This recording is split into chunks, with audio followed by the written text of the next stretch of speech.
You wouldn't like us when we're angry, but thank goodness we are delighted to be here and back on VFX and Chill. Hello, Seth. How are you doing? Hello, Hash. I'm doing incredibly. How are you doing? Incredibly. I love that. Well, consider me green with envy over your excitedness to be on the show. How are you doing today? I should have talked first, shouldn't I? We should have switched this. Where's the laughter coming from? Once again, it's coming from Mr. Michael Slavsky. Hello, Michael. Hello. So good to be here. I've missed you. I am so happy to be back. This is wonderful. Michael's drunk. So welcome to the show. No, I'm kidding. I'm not. I only had like this much Maker's Mark. We are back after a little break. Maxon had its yearly, or I'm going to call it yearly until it happens. It's supposed to be yearly, but that's stupid COVID. Yeah. Meeting in Germany, where for the first time in years, many of the humans who work together to bring you these softwares and these shows were actually physically together in the same place, which is really nice, but also did require most of us to be on planes at the time of last show. So we are back today, and we thought what better way to dive into discussions of visual effects than with the incredible She-Hulk, Attorney at Law, trailer which debuted this recent week and has a lot of people talking about visual effects. Hashi, did the title win you over like 99% of get you 99% of the way there for you like it did for me? I think this looks incredibly fun.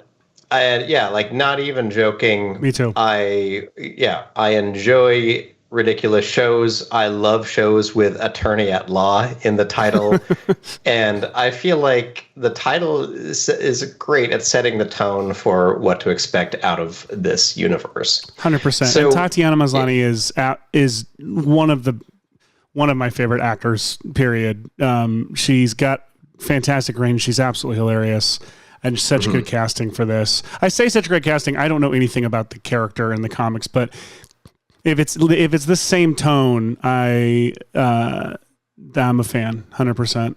Yeah, I have a feeling that over the course of the history of She-Hulk, She-Hulk has probably been asked to be whatever people wanted her to be throughout the comic book history. But this looks like it'll be an exciting take, and I feel like it's not a boring, your standard like trying to figure out how to do a mini version of an exciting superhero show. Like even balking at the idea of her being a superhero.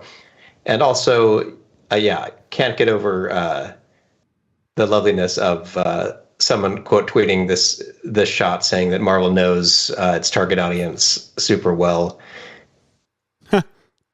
But I have noticed. What was that? I just want to cross over with this and Harvey Birdman, Attorney at Law, because I think those two attorneys together would be fantastic. It's only a matter of time. I mean, did you see the video somebody made of where they were like, I don't remember what they're referencing, but it was essentially like it was the Avengers Endgame sequence, but it just kept adding more properties that were like outside of Disney's purview, and like to where it was like, this is inevitably where we're going, where it's going to be Dumbledore and John McClane. It's going to be like, VFX Royale, essentially, within canon. I feel like we'll eventually get there with Harvey Birdman.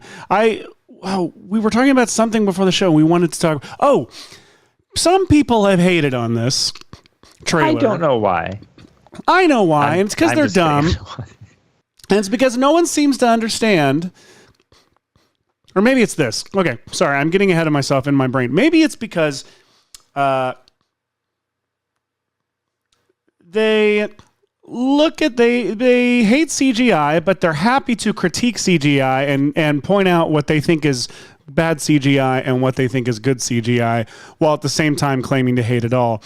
And people claim that the effects here of She-Hulk in She-Hulk form are potentially less than ideal. And to that I say, it's a green woman walking around, and it doesn't look that bad.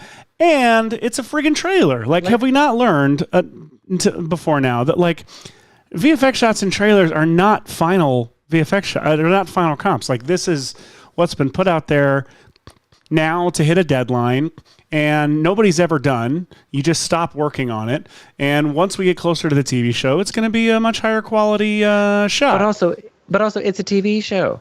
Like TV show visual effects budget. Like try to compare. I saw people online trying to say, well, Infinity War, blah blah blah blah blah. Infinity War had a budget of this big. It was a major motion picture. This is a television show. The budgets are so much smaller. Absolutely. I mean, Hashi. I will say the chat. One person in the chat is very sad about no more cheap tricks happening recently. Where the hell are they, Hashi? I would like to say that Cheap Tricks is available live every week on this show here. We are all Cheap and Tricks trickier than ever. deep down. Yeah, this is Cheap Tricks. Just cheaper. It's just longer. That's all. Just longer. Absolutely. Just more.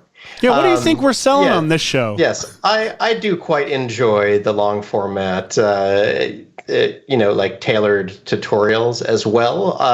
But I will admit that doing this weekly show is a great way to get a lot of those, scratch a lot of those itches and try out the visual effects that we see on the weekly. And if I would appreciate if people want some cheap tricks. Let me know what you would like a cheap tricks on. Suggest an episode that doesn't just say Flash. And we will promptly do it on this show instead of making a cheap tricks. Because that's what we do now. Oh, the chat has also said, what about Moon Knight? I have some good news for you, sir or ma'am or other. We are actually talking to folks who worked on Moon Knight not too long from today. In a few weeks, we'll have some old friends back on the show. We're going to be talking about Moon Knight. We're going to be talking about Doctor Strange. We'll get all of your Moon Knight excitement real quick in place soon. Real quick, going back to She-Hulk and staying there. Do you think perhaps that that there was a misconception from the Sonic experience that it's up to us to fix visual effects when we see them in trailers? I mean, Sonic needed to be fixed, and I'm so glad they fixed it, and I'm so glad the internet yelled loudly about it. I do think they should Sonic her somewhat, because she is not bulky enough for a Hulk. She's just slightly green. That could be narrative. That could be in the narrative, and it's hard. You have to kind of suck it up when you make the trailer for if you've got some big surprise plan that maybe perhaps it's a slow burn into full-on She-Hulk. I'd like to believe.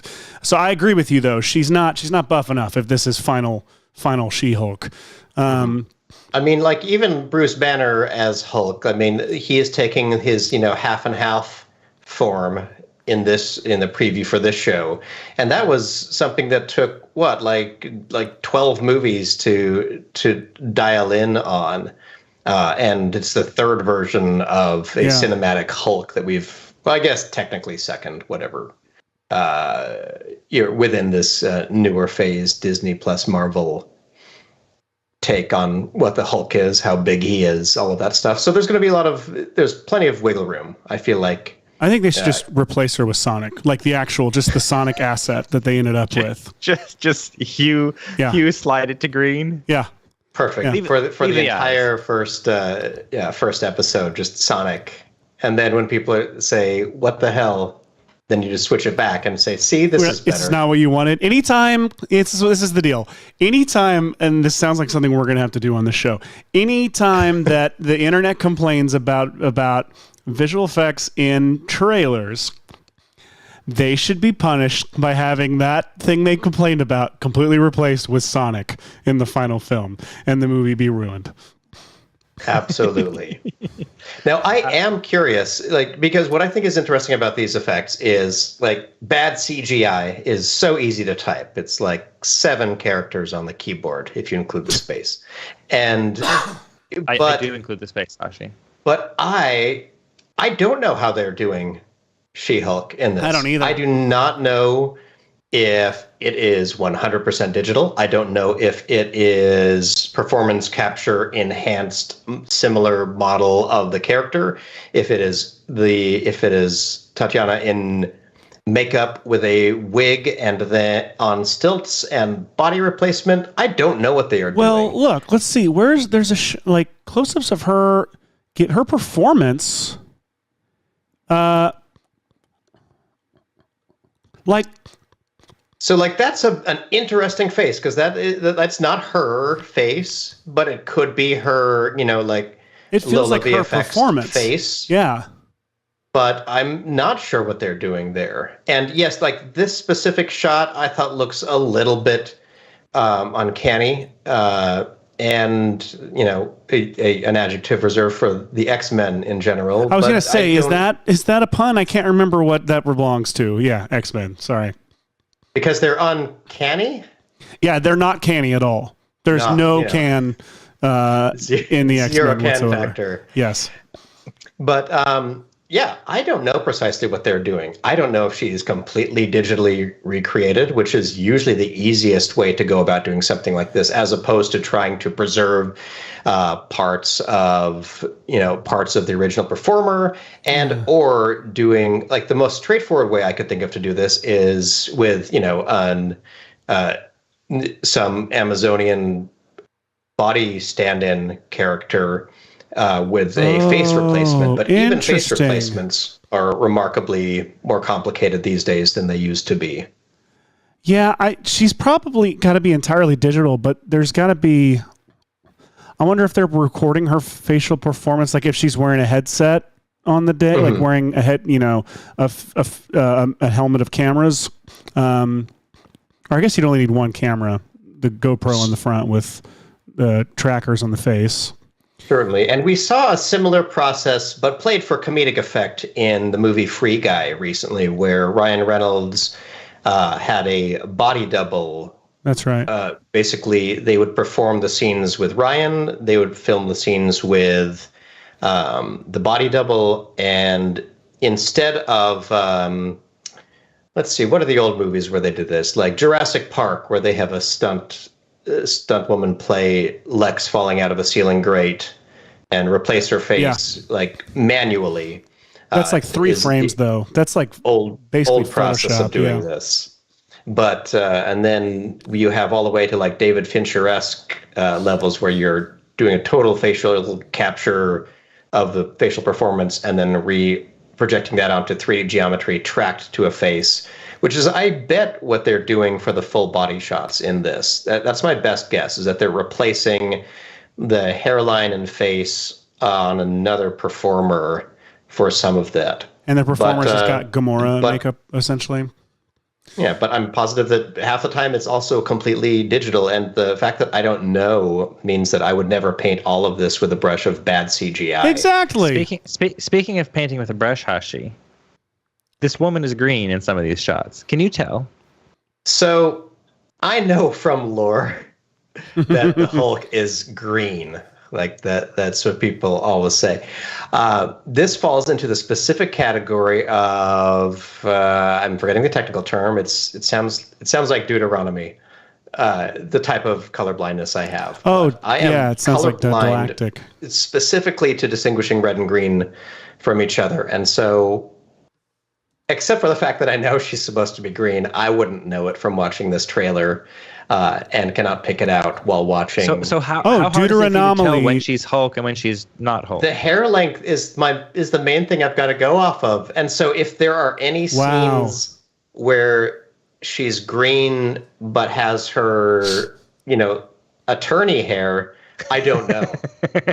So, which will also probably figure interestingly into today's episode, because I do know that I could tell that John Woo's iteration of Hulk was green and felt very green.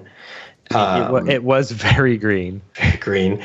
But then I feel like we dialed that back as we got more into Ed Norton territory, and then finally Mark Ruffalo, who's just the slightest bit more green. Like when I'm color sampling frames from this, they're just the slightest bit more green, and sometimes still more red. If you look at a standard skin color mix on like an RGB slider, you've got a lot of red, like not quite as much green, and then blue's way down Hashi. here. I think you've just hit on something that's a good pro tip for any of our watchers who are colorblind. How do you match colors? Like, how do you know what color something is when you can't see that color? Absolutely. Well, first of all, like many people might say, if I'm colorblind, I should never go into MoGraph or visual effects because colors are really important there. False. Boo, no. Yeah, don't be so color ableist, everybody. What's really wonderful about computers is that a computer also doesn't know what colors are and needs to be told numerically what everything is. On top of that, they have the ability to tell you exactly what colors they're representing to you.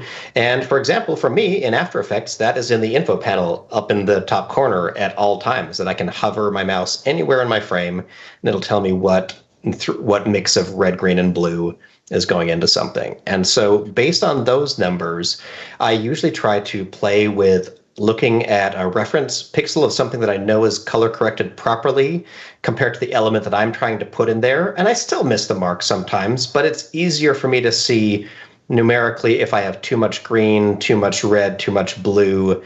But I have to remember to check because to my eyes, I don't detect that difference. And so that's a little bit weird. Another feature that I really love is in Colorista, one of the options in there is to show an overlay grid for all of the skin tones. And it's really just specifically a tool so you can see what, like skin tone would be important if you're color correcting any piece of footage. And so you'd love to know what is falling under Colorista's skin tone squeeze parameters. For sure. And Colorista's little skin tone squeeze stuff is very handy for making someone's skin look nicer. It's perfect. Because if you're colorblind and don't know if there's too much purple bleeding in or too much green bleeding in, you can check that box and see what the skin overlay is detecting as skin.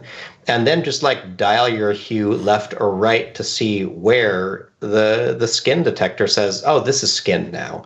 And that was dramatically helpful, specifically on, we did a speaking of cheap tricks, a Dune fight shields episode, I believe, where the footage all came in slightly green, I want to say, which is specifically bad for me. And so when I sent back the initial pass, everything was fairly green, and it just felt like a slightly washed out look to me, but it turned out it was too green. And at the time, Arnold Rabinowitz showed me pop open Colorista, switch on the skin overlay, dial back the hue until all the skin tones are matching, and now like that's your color correction to do, which is really cool. I'll show that practically as we get into this episode. And you know, for me, until I started working with you, and funny enough, the co-host of my other show, Ryan Pauly, he's also partially colorblind. I don't know if he's also it's the deuteranomaly is one of the types. I think is the one you were talking about. I looked it up. There we go. Yeah. Most common type of red-green color blindness makes green look more red. I don't remember what poly is, but interestingly, we were making graphics for our card game that we're launching. I was making some graphics, and I showed them to him, and he said I would make the URL pop a little more, and I was like, oh, it doesn't. It's popping for me. And he goes, I think it's my color blindness. And I was like, oh, well, then I definitely should fix it. And so I didn't know what to do. So I just, like here, so I'll show you real quick. I'm going to go to our screens if that's cool, Hash. Go for it. So you'll see I have a red background with in blue typed, can you read this? And I found that if I typed like, so Hash, I don't know, how does that look to you? So that looks, what I get with this is I get this incredibly loud halo between the red and the blue and or purple letters on there. I can tell you, this hurts me. It hurts. As someone who can see slightly extra colors, this is painful to look at. It's blue on red, and I found that when I desaturated it, it's nothing. It's just straight up like gray. Because it's pure blue, pure red. It's going to be the same values. Yes. And this blew my mind completely and made me realize, like, I have been, like, in making graphics, I have been limiting the accessibility to these graphics by not checking that it works, even just like with everything desaturated. Like, this blows my mind. That's something that I feel like I can read it, even though it's tough. Like, it's a little tough, but like, I mean, there's a clear distinction for you and I. Yes. But for people with certain color blindnesses, it's completely just nothing. And so I found that I would desaturate it, and then if I wanted to keep it in the same color palette, I'd then change the saturation. Like, if I just turn the saturation down, you see suddenly the contrast becomes much more readable. And I'm able to, like, and now obviously that doesn't look like what I needed to look like, but I found for me, going back and forth in this process allowed me to make graphics that were had more promise to be able to read, to help other people read. So Hashi, you can't read that, what you just made. Yeah, so like I made this, like, it's funny because you made a very similar example for your on the other screen there, but I made this for something I was showing off at our company meeting, just to explain the bizarreness of this, because that's very clear to me, Hashi. If you throw some hue and saturation on top of this and hue tilt it, like, I can absolutely see this. And this is a really bizarre way to check yourself in color with this color blindness, is if I throw a hue, dial it over to 180 degrees, I can absolutely see this. But when it's off, it completely disappears. That's so crazy. If your eyes can distinguish between these two, then you could totally see these. So it's a weird thing. And yeah, eyes are bizarre, and they're just making sense out of the signals that and shooting them to your brain. Like, color is fake. Speaking of color is fake. That's true. We should. I want to shout out to, and we should link to our friend Captain Disillusion's amazing video essay on color he did earlier last year. It's a really good one. Yeah, with some voice cameos of my children there on the end. I didn't know. I don't think I knew that. They are I had them do like 5 different school child voices, so they could sound like a full classroom together. That's amazing. So it's like, now with a lisp, now with a 2-year-old, and they made up a whole classroom worth of children. Well, Hosh, we should get to hulking probably. We should get to hulking. So what do you want to do? What are you going to do? So I had this very lofty goal of a whole scene that I kind of imagined, and I can take everyone through the idea of what I wanted the scene to be. I thought that it could be kind of cool, and I filmed this vertically, so it'll work well on the show, and also be a good, good for the socials kind of thing. So this is my cat. This is Aussie. Staring right here, but I had this plan to do this kind of shot where I would be like walking down the stairs, feeling some weirdness, and then I would start doing some kind of typical like veins popping, person looking sick kind of thing. And then in the planning of the shot, the idea is then we pan down and I would kind of grip onto this banister post, which was sort of this Bruce Bannister post that would start crumbling a little bit. Then back to me for an increasingly progressed hulkification, whether it's green veins or maybe replacing the eyes. I'm trying to not blink or whatever. And then in this big dramatic fashion, I would like slam my hand over to the wall like this. And then in this shot, I would do some effect where the arm starts growing, the hand starts turning green, and the shirt rips away.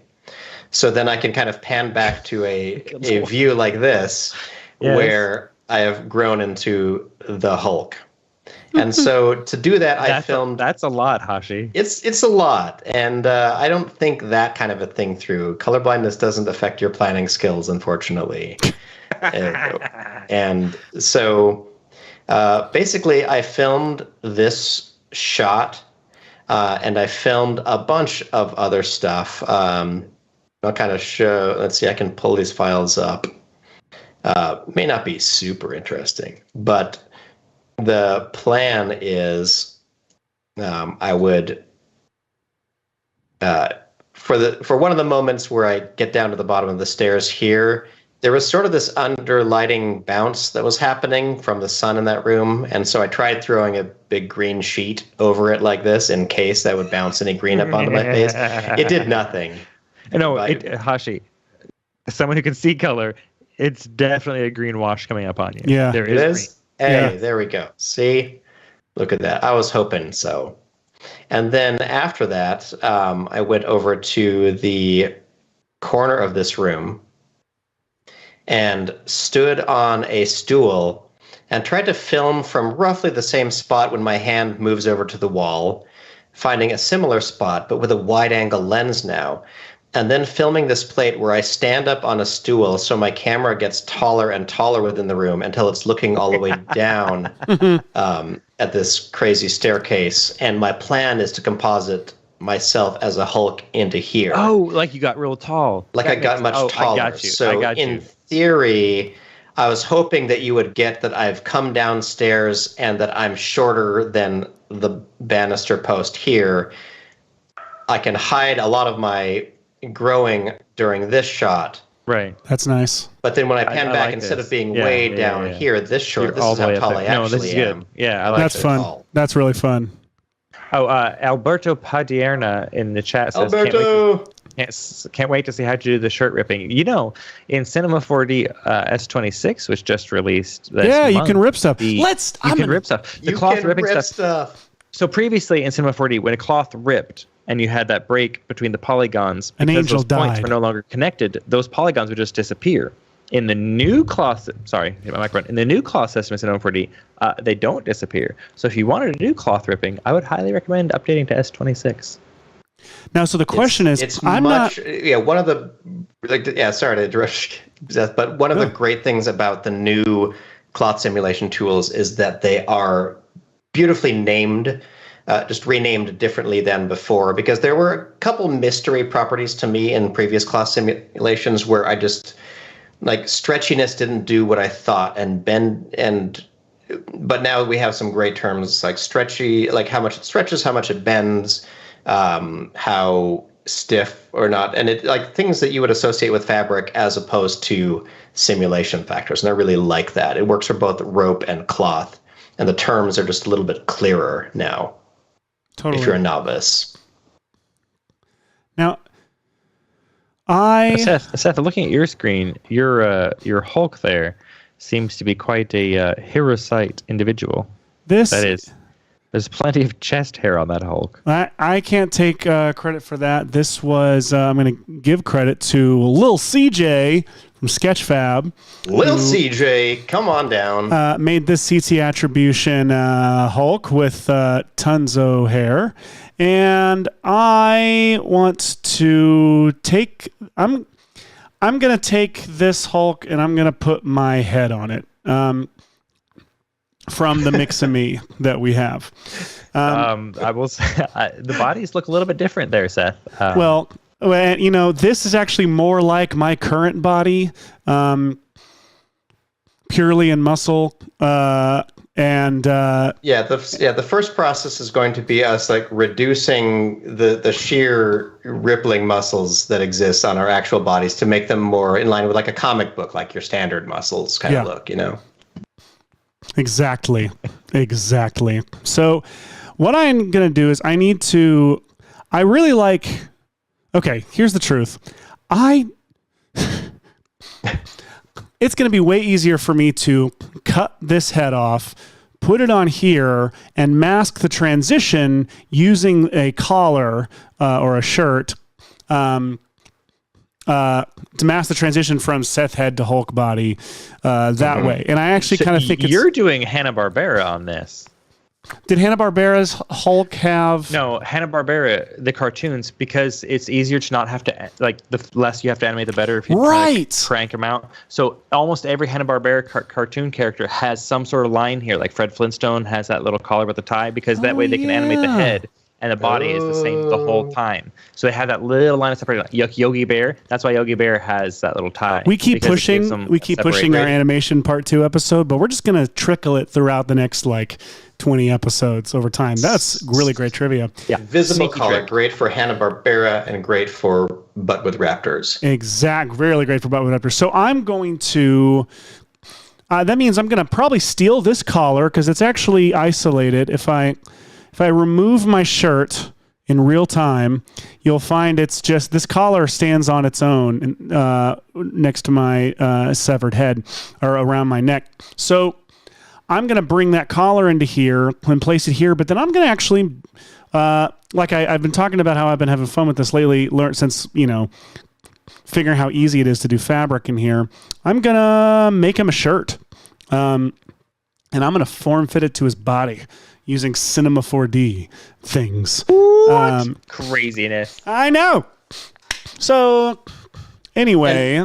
At the same time, I'm going to be doing something pretty similar, which is I'd run Hulk through the Mixamo pipeline as usual and kind of created I just downloaded kind of a standard breathing cycle from the character, but have done some custom overlays to do some stuff like imagining his hand is flat against a wall so I can use it for that match move moment where I kind of morph my hand into this hand against a wall that then kind of comes in and then becomes Hulk holding up a cell phone in some kind of crazy wide angle, situation like this, which should be pretty fun to do. Oh, that's nice. Yeah. So, luckily this, like an arm holding a cell phone, all it really has to do is just sort of go off frame a little bit. It doesn't really matter much after that. And one of the ways that I came up with this was in After Effects. We started out, that's so funny. No, go back to that. Okay, we got to go back. Okay, that is, so. It's happened. Let's see. Where do we go? Oh, yeah. Where is it? Yeah. Yes. That's fantastic. That's definitely a CD album cover. This is from 1996. Your favorite like stairwell tunes from I love this image, like the wood pattern on the floor mixed with the wide angle of the banister. Like that's a good. And what's interesting, like it's video, Hashi, which is actually kind of funny. So like it's my rotobrushed head doing its expressions from the lower version of this mapped over this wide angle lens. It's so funny. So what was kind of nice is I was able to take run a motion track on the original. Sorry, real quick. This is a fun accident. Look at that. Hulk having kind of my hair, but a much tighter fade than I usually go with. And that is lovely. Jason Murphy with a You're a Pixar.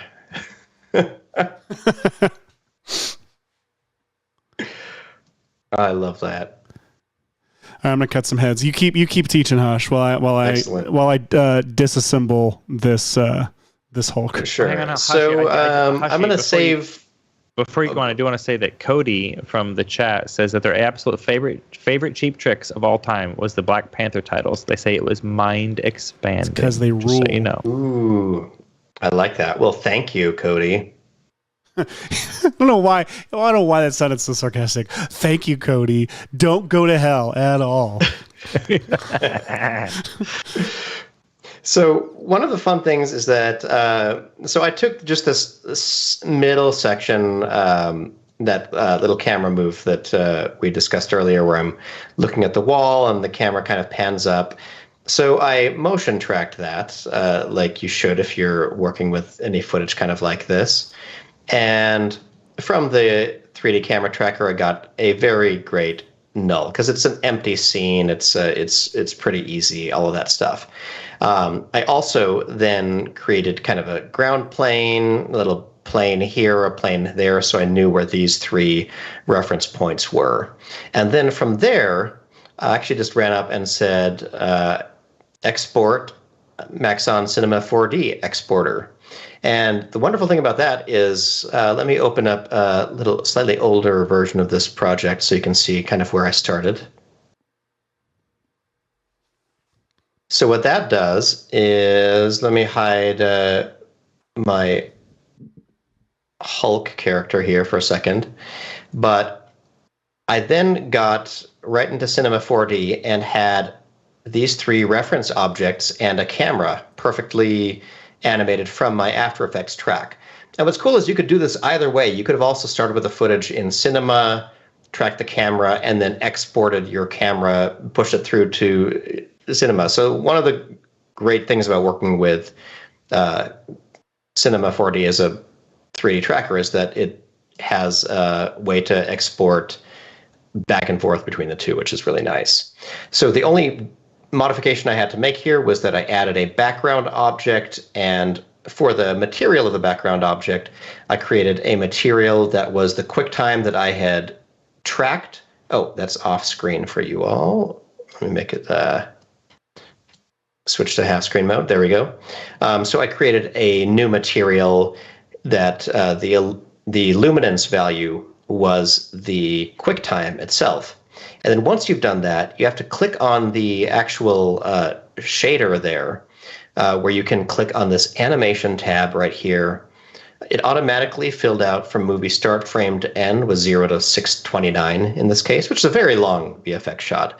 But you can then switch the timing to exact frame, and then on the material property, you can make sure that in the viewport, you've checked animate preview. And if you've done all of those things, then you'll end up with a project like this one over here. So it looks just like it did in After Effects. I can see the shape of everything here and how it kind of relates.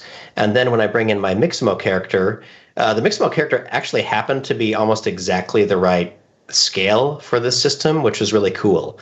So now I can kind of preview the idea of the Hulk standing right here in this version. I just need to be able to figure out how to replace, stick my head onto here. So Seth, you've got something nightmarish going on your side of the screen. What have we there? Well, I'm done. No, So I now have. That sigh was fantastic. So Yeah, 100%. So I am going to. So the next things I got to do is I've got to, Hulk. The OG Hulk has much beefier neck than Mixame has. So I'm gonna beef this neck out. Can you just turn that on and off again just a little bit? I just.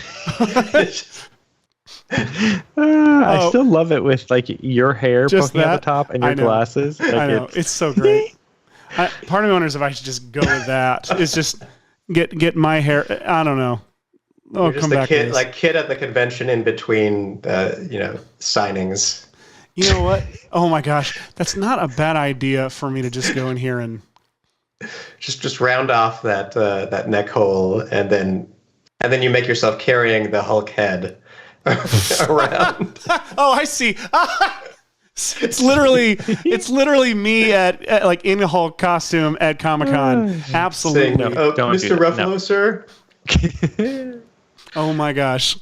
No. We're trying to show people how to do Hulk VFX, not silly sketches. Fair enough. And I'm going to do it horribly. Days of Dice wants a Hawaiian shirt on your Hulk, Seth. Ooh, that's a fun idea. Ooh, that's a fun idea that I don't know if I can do, but we'll see, because that involves some buttons and stuff. I do love that. It's always a little bit iffy doing button stuff. So, I'm going to show you how I am going to beef up my neck. Let me turn off the collar. That's lovely. I did the exact opposite over here, which was grabbing the Hulk model, jumping into point mode, and then I chopped off the head just by deleting the geometry, and then selected this ring of points, basically, but well. And with the soft selection enabled if I check that for enable, I can basically tailor a section of points that get sort of affected by, how big or small I want to make this horrible That's neck smart. hole. That's smart. So that was, I went about a similar approach because I'm also replacing my head, but with a footage version of me. Well, and so the next step is, I'll let you finish. I'm sorry, I'm interrupting a lot, but my God, no. Stuck this little teeny card in here and stuck it right onto the neck joint, because even though there are absolutely better ways to do this, I am going to motion track a little texture that I put on this inside After Effects and pin my 2D head to it instead of forwarding, like a null with a compositing tag or something simple. People are going to scream at you, but it's okay. 2D track. It's okay, though. I think that's the perfect segue into what I'm about to do, which is this the wrong way. So I am using the tools. That's a brush. Where is it? Is it in the mesh? Where did I get this brush from? I don't know. I am in. Oh, here we go. Yeah. So brushes under mesh. There's this one called Inflate, and I can get it by clicking the sculpt view and have it's this little guy over here, and I can go in and how did I lose it? I can draw on this mesh and inflate. Well, it's not working, and I don't know why. I should be able to inflate this geometry. Okay. You don't need to be in these sculpting tools. You can just use the mesh tools, because there are brush tools in the mesh tools and sculpt that are separate from each other. That may be more useful for you. I'm not sure why it's not working like it was yesterday. It doesn't. Oh, here we go. That's not what I needed to do. Tools, mesh, brush, inflate. Well, you're keeping everyone's attention. I'm going to. I filmed myself topless for the show, everybody. Hashi. It happened. Finally, everyone. He's finally removed his shirt. Oh, I know what's wrong. Finally removed my shirt. My normals are all messed up. So hang on. I'm going to select all those. Messed up. Mesh, normals, reverse normals. And now they're all orange. So now I should be able to... Oh, yeah, that'll work. Much better, yeah. Use this. Inflate. And now, boom. I'm going to beef that neck. I've got a goiter going on over here. 100% grade A American beef. Oh, it's so gross. It's so... Speaking of which, look at Hashi's screen. So, I mean, that's without anything done to it. We've got... Hashi with trying the best to make his neck look strong at all, with little tacked you on. Say like you aren't ripped under all of that. Yeah, I know. Freaking VFX artist over here should not look anything like Hashi does underneath that shirt. Now I'm getting inappropriate and making things uncomfortable. It's when I spend all my time doing when I'm not seeing colors properly. Hashi, the chat wants doing to reps. This is how you compensate for your color blindness. Yeah, but what you want me to pick up the cinder block? Push up arc and throw the cinder block. Yeah, pick up the green one. I can swing these ropes like no one's business. Pick up the green cinder block, Hosh. So this is a thank you, Seth, for making it painful again. So hang on, but the chat wants to know if you have an OnlyFriends account. I think they mean OnlyFans, but anyway. OnlyFriends? That's me and Hashi's private site. OnlyFriends account. This group Skype call is my OnlyFriends channel. So say we were going with something like a live action head instead of a digital one. like I look pretty hulkish here. I'm, all scary and stuff, but I feel like I could be more cartoonishly or comically hulkish. And one of the great tools that I've used on the show before were the Motion Bro set of face tools, which are kind of cool. But I'm going to try to show everyone how to do something kind of similar without any of that. Now, this is a fun process whereby you can just take any piece of footage like this. You could draw a circle around it like that. And then down here in the tracker settings, let me make sure that's on screen for everybody. Under tracker, you can switch the method to face tracking detailed features. And I'm just going to go ahead and start playing that all the way through. And watch what happens. It starts tracking through the footage, and it's putting a little pin on all of these identifiable markers, which is really cool. I'm going to do this for an abbreviated section of this clip just so I can show everybody how this works. Let's see how we get through there. Great. So now it's done this. It's tracked my face, which is kind of cool. And also this kind of auto mask that it can do is also an option down here, just outline only. This can be really helpful for color correction or for a handful of things. So don't underestimate the face tracker built right in here. I'm going to run the tracker backwards here for this last couple of frames because it takes a couple of frames to get caught up with the details. But now I've got this face that's dancing back and forth. I can switch this mask to none, so you can just sort of see it's me moving around, all that good stuff. But if I wanted to do something, I'd need to figure out how to track it to the face. And if I wanted to distort this face at all, it would be really great if I could hold it in place so I could do an on-top distortion. And there's a really great hack for doing that. And I always refer to this video called How to Stabilize the Face Tracker in After Effects by J. Pearl Dev. So this is a great, nice, short and sweet 5-minute tutorial on this. I'm going to do the exact same thing that he's about to, which is run the detailed face tracker, and then I'll just click back on my footage in general. And then down here in the tracker window, I will click on Stabilize Motion.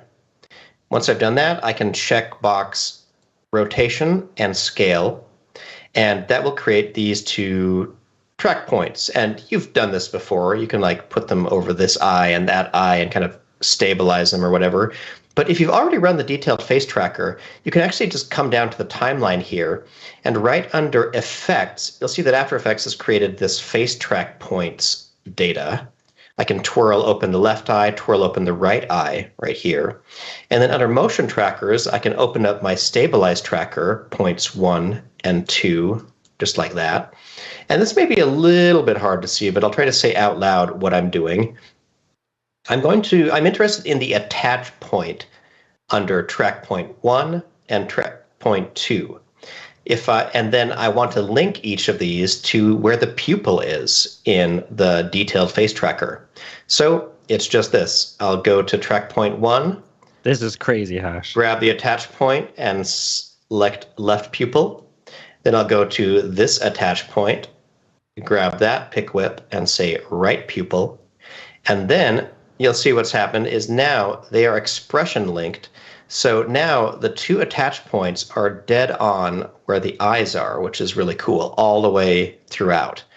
Now, if I just do a little simple thing like right click on the this expression I just did, in fact, I could select both of them, control select both, and then right click and say keyframe assistant, convert expression to keyframes.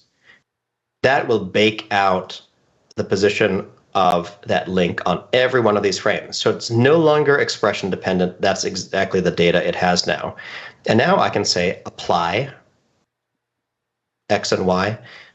And now check this out. Now when I play back my footage, and Seth, you practically did this on our Face Off episode as well. But now I have a stabilized around the eyes piece of footage. That's awesome. A lot easier to use, a lot easier to work with. Obviously, I'm like opening my mouth and the perspective is shifting a little bit, but the eyes are in the same place. The nose is held relatively still. And it's just a really cool, straightforward way to create this stabilized comp here within After Effects. That's awesome. So what you got going on there? I've got my collar placed. I'm just filling out the space with my horrible neck. I look kind of like the Penguin here. I look like Paul Rubens. Even though he was the Penguin's dad, I look like a new reimagining with Paul Rubens as the Penguin Hulk. This would be like if Penguin was allowed to stay at home, but also had a brother who was not didn't have the horrible fate of the Danny DeVito Oswald. But this is like, Gerald, his other brother, who is like he favors Gerald his dad Copperpot. More. Yeah. Or 100%. Cobblepot, whatever. Yeah, Gerald Cobblepot, Jerry Cobb. So now I'm gonna give him a shirt.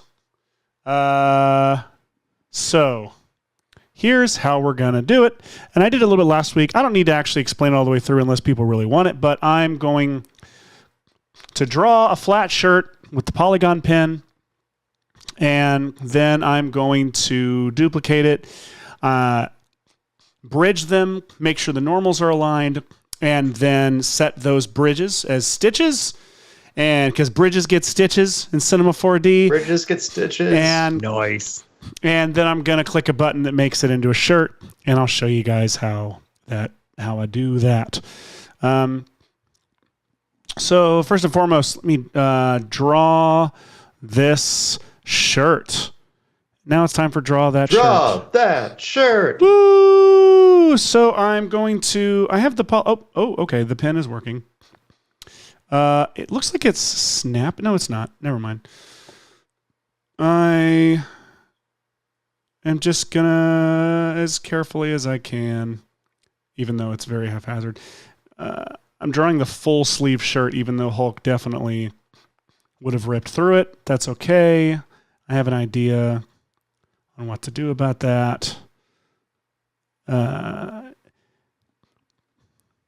And that should work. What? And now I've got this shirt here. I'm going to line up the... what's it called? An anchor point in here too. I'm going to line it up with the middle here, and I'm going to, I didn't do it like I thought I did. Line up and push it out to here. So to make sure that there is space, and it's not overlapping with my bulging biceps too much. Common problem I have every day. Standard. Can't take you anywhere. I'm going to, before I duplicate this, I'm going to, with it selected, go to Mesh, and I'm going to subdivide. And look, there are more strategic ways to go about doing this. Real quick, I'm going to do that again just so you can see this. Right now, it's one big polygon. By going here and saying subdivide, it then cuts it up into a bunch of geometric shapes and gives a little more geometry to work with. Honestly, a better 3D artist in this would know good polygons from bad polygons. I don't, so I'm just doing it crudely like this. You'll take candy from any old polygon. Yeah, I'm going to copy this polygon, paste it in here, and then I'm going to move this new one back here, and we can see here in the side view, we want it to be not touching my back. So it's got me cornered now, right?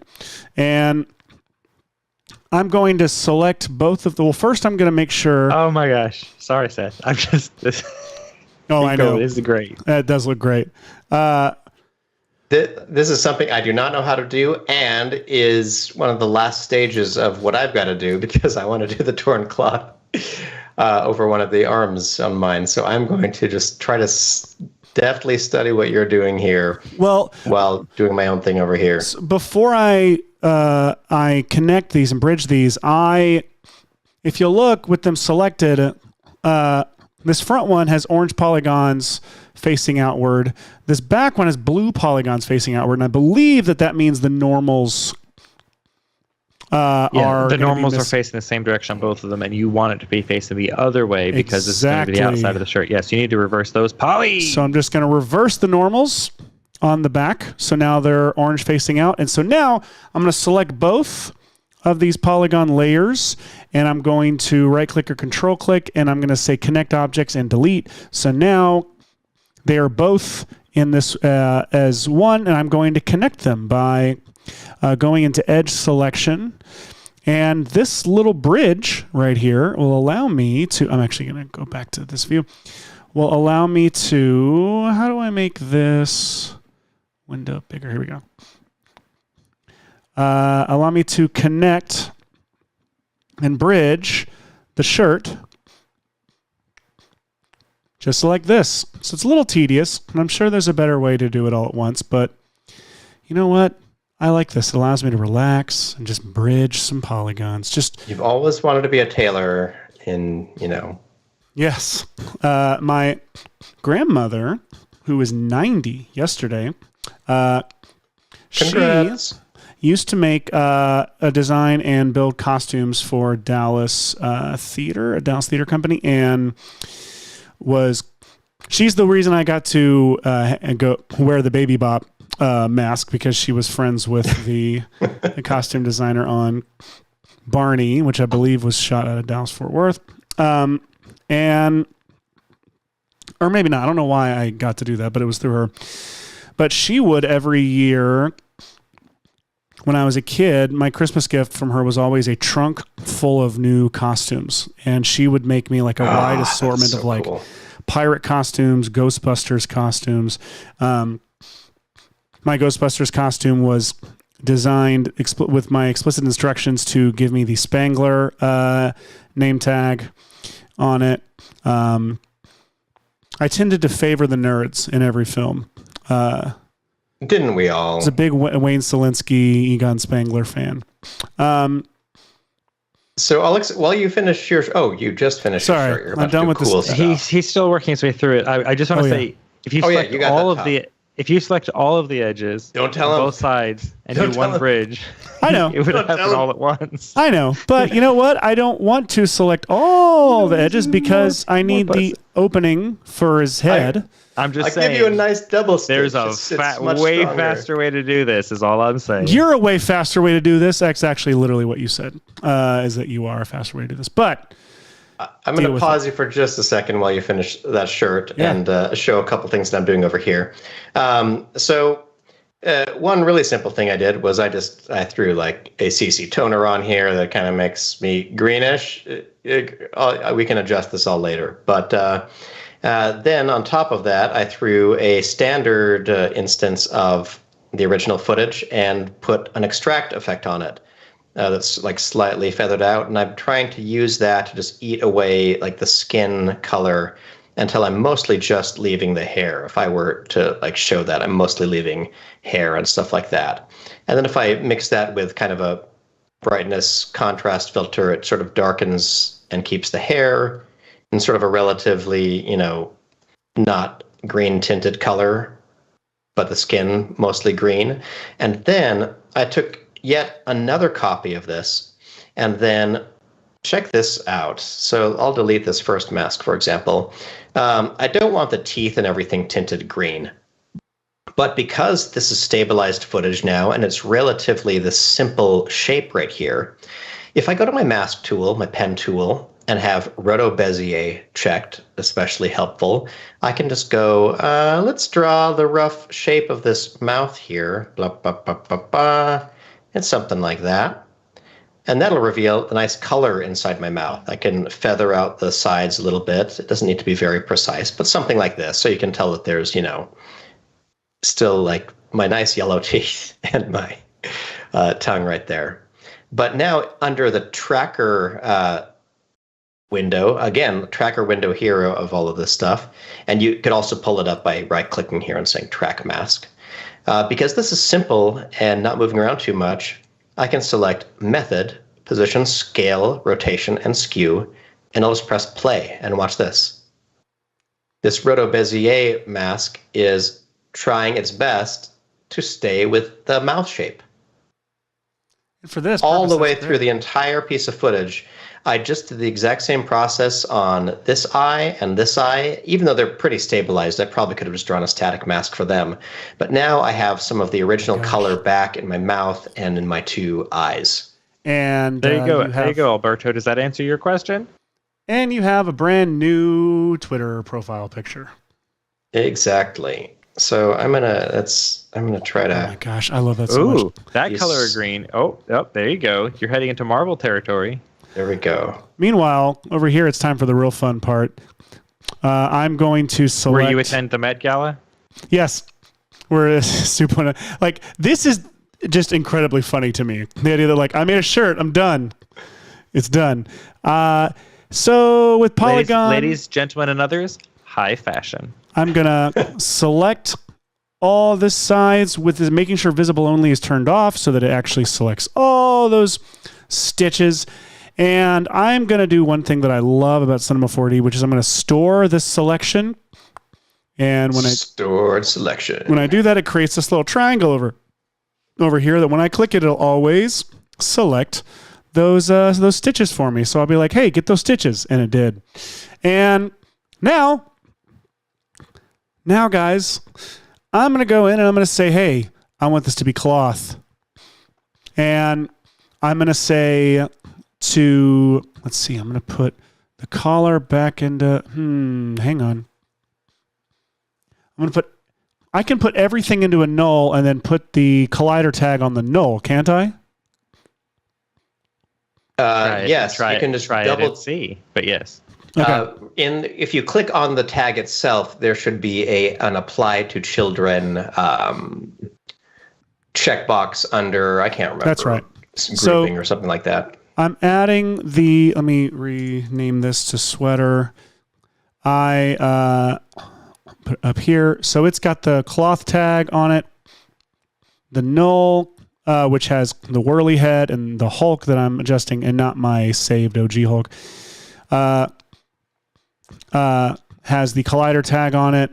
And I don't know if I need to actually select children. I think it just automatically does it, maybe? It used to be you had to select children. I don't know. Anyway, I go to lot dresser. of these kinds of tools got a little bit smarter and a little bit more intuitively what you think they're supposed to do in the last version. Exactly. And this probably is difficult for people who knew the weird workaround before, but remarkably, a lot of these are actually simpler. Story of my life.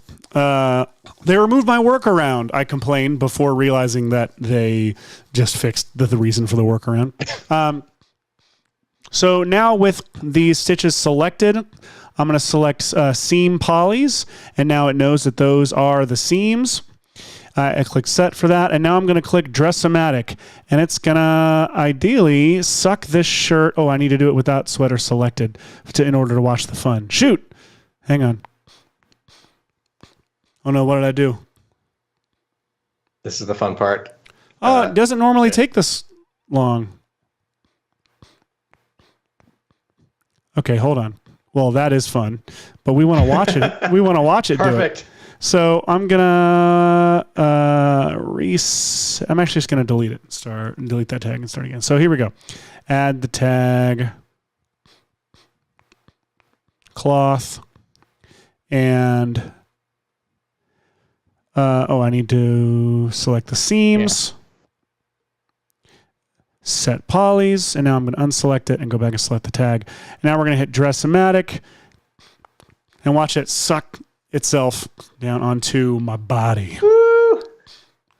That is so much fun. And now, Whirly, this looks super like paper. Sensual. And super Sethual. Let's talk about Seth. Let's talk about you and me. I'm just going to go into all the puns that I've had growing up. Sethual healing. Everything you've always wanted to know about VFX, but we're afraid to ask. This needs a little bit of Sethual healing here. I am going to need to move that collar up a bit, but I'm going to do that later. One thing that's fun to know, I am going to go and I'm going to adjust this and fine-tune stuff, but before I do that, I should show everybody the really satisfying thing, which is to drop this into a subdivision surface. And it makes it look so much smoother and cleaner. Now, my chest is popping out through it because it doesn't take into account that it's trying not to touch my body. So there's a couple things I can do. I can just actually like adjust my body in here. I'm gonna get this to a decent place, and then I'm gonna turn it into an object and get rid of the proceduralness, and then I'm gonna use the brush and sculpt tools to make everything look the way I want it to, because I'm lazy.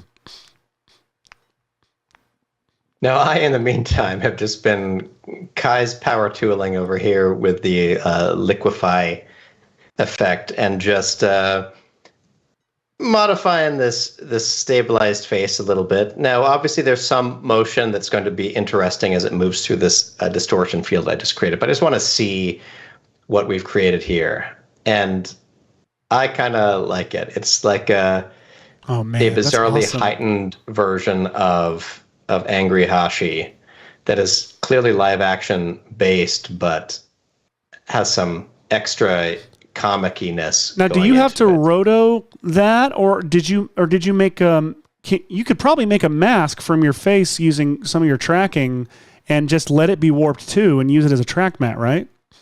Basically, like what I did, which was kind of bizarre, is I ended up just creating a new copy of something like this, and then I think I ran an extract on it so I could just get the majority of it like this. And then remember how earlier we did that face tracking mask, which existed. Those masks come really in handy. I don't remember where it's stored. Oh, it's stored a step back like this to help restore alphas, etc. Anyway, a combination of that face mask and this effect will give me the final result of just basically this head, which is cool. And I will show you that I've done that actually over here. It's probably going to look totally different now, but I did this same process earlier and ended up with where did I stick it? Oh, I'm in the wrong. I forgot that I versioned back before I did all of this work. So I'm going to save this as my one detour. And then I'm going to quickly jump back to wherever the heck I was before that. It's a problem with versioning here. I don't really get what's going on here. Some strange poly stuff happening here that wasn't supposed to. I would say that you went over that process pretty darn well, and if you're unable to fix this immediately, you could jump to the other chart you generated. That's true, but I actually was going to see if I could. What I haven't figured out how to do is, send this to Mixamo, bring it back, and put the shirt on it then, and have the fabric dynamics, have the cloth dynamics happen with the movement from Mixamo. But I'm getting greedy. I don't think I need to do that today. God, gosh, that's hilarious. That's all right. So we're back to. So this is an alternate version that I finished this morning. The only difference being you can use those the auto tracked mats mixed with the point from your face tracking data for your pupils to stick fake little pupils on here. So now I have this very bitter beer-faced character who is, here we go, pretty upset, pretty Hulkified, but a human-driven performance with some really cheap Liquify effects that just happen to be stabilized and tracked to the face for this. And with the teeth punched out, the hair kind of punched out, and the eyes a little bit glowier, I feel like this is a good, a pretty good departure from where we started, which was, let me see if I can copy this face over here and try to line them up so we can see the difference here. They're out of sync.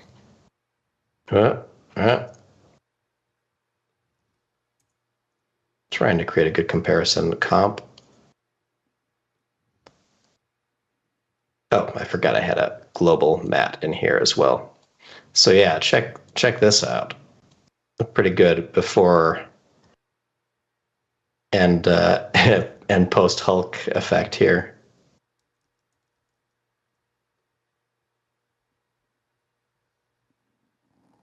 Whoops. I guess it has keyframes for the scale everywhere. I didn't know that.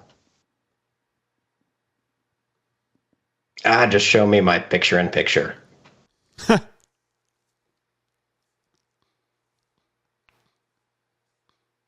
So yeah, little issue with the masking of the pupils there, but easily fixable. See, he's definitely yeah angry. He's definitely angry. So angry. Still filming a selfie, but angry. I don't understand what's happening right here, but I'm gonna fix it somehow. Well, as you fix that, I will reveal that lovely Hulk model I have here.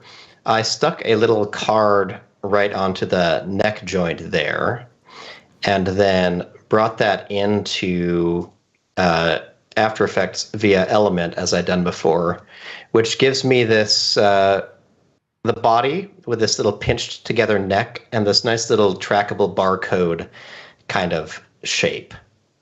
And all of this is nicely aligned, just as we saw in cinema, right over the original piece of footage. So if I turn that on behind it, I've got a pretty decent render of this Hulkified body in this space right here. And just for the sake of trying to unify these two, I've created a lovely, let's hide that for a moment. And then here's a pre-comp of just the Hulk body here rendered out. And I've 2D tracked a little point tracker onto that neck piece. Now, were I more knowledgeable about cinema, this would be a perfect use for compositing, an external compositing tag, and being able to export this through Cineware, so you'd have it perfectly aligned in 3D and everything. But I didn't do that, so I've 2D tracked, and I'm going to try to place my piece of footage here. We'll see if I deal with any color correction from this point forward. There's some necessary, but the bottom line is, check this out. Here's my 2D tracked head with a little bit of neck tendonage, trying to help blend these together. I'm so mad. so mad, but still taking a selfie in this nicely framed shot after filming my own hand transform. I'm an artistic Hulk.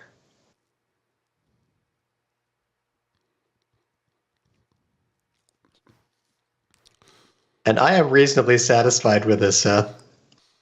Dude, that looks so good. So, granted, yeah. Ooh. You just need to match those two green colors together and it'll be perfect. Wait, what do we think? Smaller head to make body seem bigger? Or do I go into Goomba territory? What do you think, chat? Should the head, I don't know, chat, what do you think?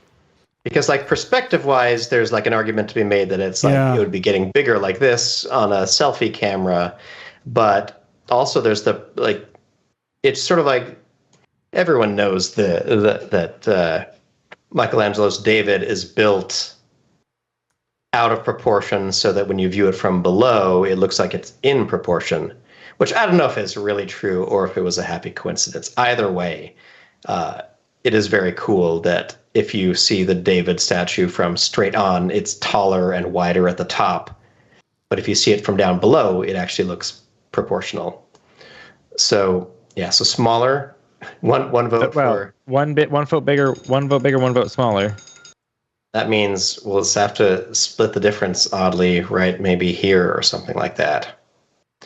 I feel like right here is in between. Like there's small head, so those shoulders are huge and hulky, but also I am on the selfie camera, which would make the head a lot bigger. And what's remarkable is that almost anywhere in here kind of works. It does. So let's try around here and let's see. So now it looks too small. It looks good sized there. And then here it feels like it should have grown a little bit with that camera. I didn't track the scale on this because I thought it would be too distracting if the head was shrinking and growing a lot. So I tried to go with just doing it minimally.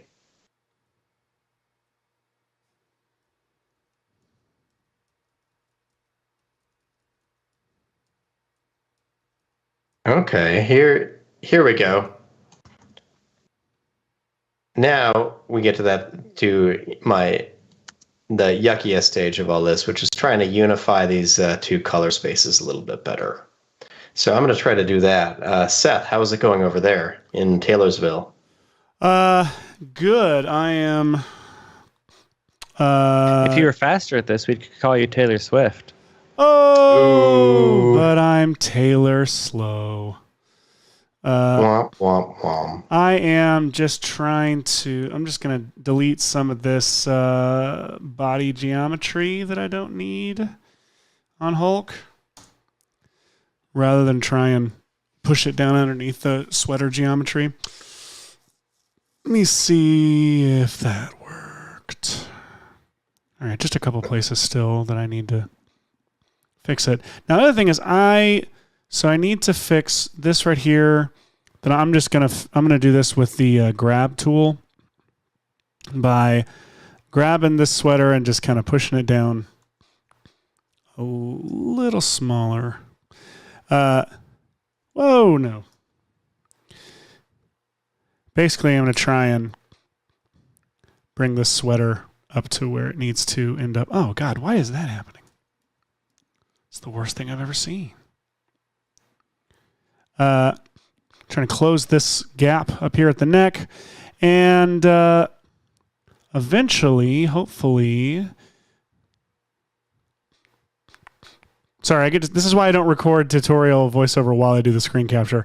I need to tear the sleeves after this, which I'm literally just going to delete some polygons and then put it into a what the hell is it called? A subdivision surface. Unless you guys know of a better way to get the ripped edges of the shirt. Now, I'm not doing the shirt ripping that we talked about, which I guess I could try to do.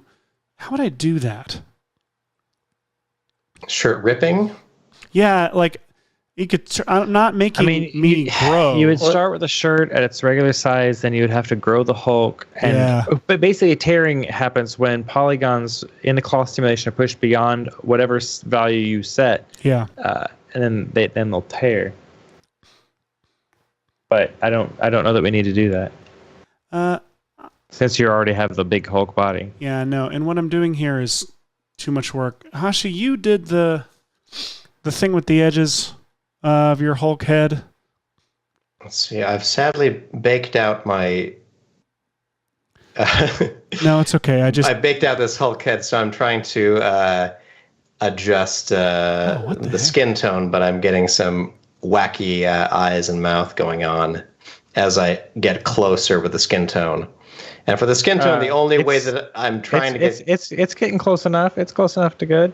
It's a weird situation because I've got what I usually would do is I would try to like point sample the cheek here and the point over here that I think is supposed to be about the same color. I had not enough red in it before, but then over here I've got I ended up putting too much red in, and so I would need to do the opposite, which is try to get rid of some of my highlight red.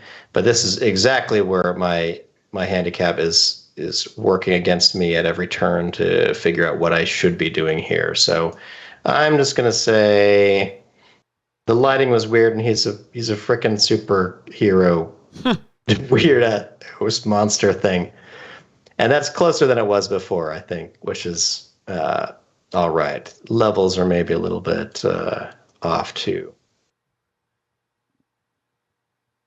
Hey, Seth and Hashi, question for both of you from Benton in the chat. Where do you think a beginner should start in terms of VFX? Like, where, if you've never done VFX before and you're interested, where do you start?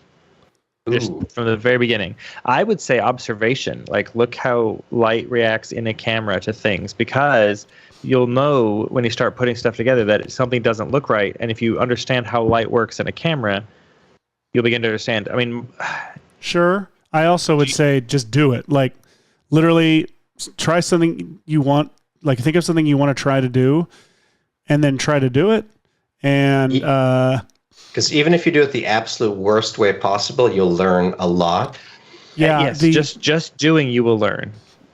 Yeah, mixing who two things is a really good way to start. Like, if you like a scene that you see on YouTube and you want to either green screen yourself into it, or maybe composite a section of that shot into something you can go film with a phone or something like that, that would be a really good way to say, like, try to steal a dinosaur from a movie and put it in the background of a shot that you've shot on your iPhone. And that'll force you to realize, oh, this looks bad because I have strong sun highlights, but the dinosaur is in shade and its lighting direction is going a different direction. So then maybe you go figure out how to film a plate based around a VFX element you have, and you'll slowly start putting together a handful of little things like that. Shorthands. And I think that could be very useful. When I was a kid, I read an interview with the guy who was the voice of Wacko from Animaniacs, and the magazine asked him, like, what would you recommend for kids who are wanting to get into voice acting? And he said, just impersonate everybody, and if you don't get it right, you just made a new voice. And I think that's my outlook on. That's really what this show is too. It's like, let's just, like, I've learned by trying to impersonate my heroes, and in the process have found my own voice and my own workflows. You know, we joke about how, like, Hashi and I, neither of us have really probably ever finished a tutorial that we started watching, because we tend to get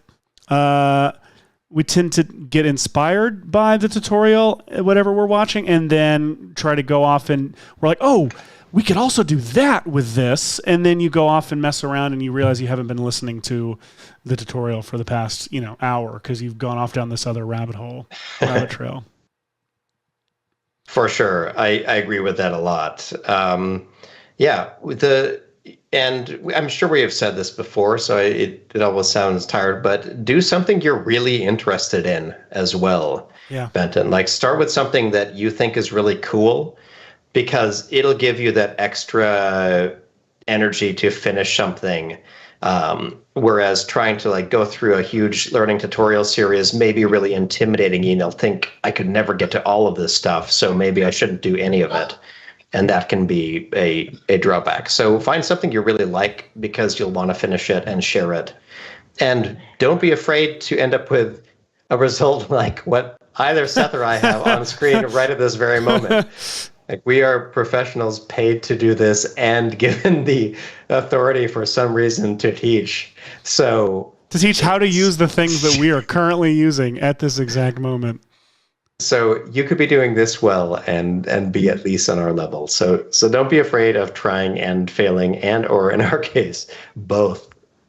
In public. I mean, like, keep in mind, like, Seth and Hashi have both been doing this for a long time. Like, Hashi has been, like, in Hollywood, like, he's done effects for Hollywood films, and yet he still sometimes doesn't quite know how to approach something. And that's true for everybody. Like, no matter what level you're at, you're always going to find stuff that you don't know how to do. That's the whole point of visual effects, is it's problem solving. Visual effects and motion graphics are both all about problem solving. In visual effects, it's how do I make this look believable, or at least in the realm, in the world we've set up for this film. And motion graphics is how do I convey this feeling or this information? Like, it's all problem solving. So you just start learning how to solve a problem.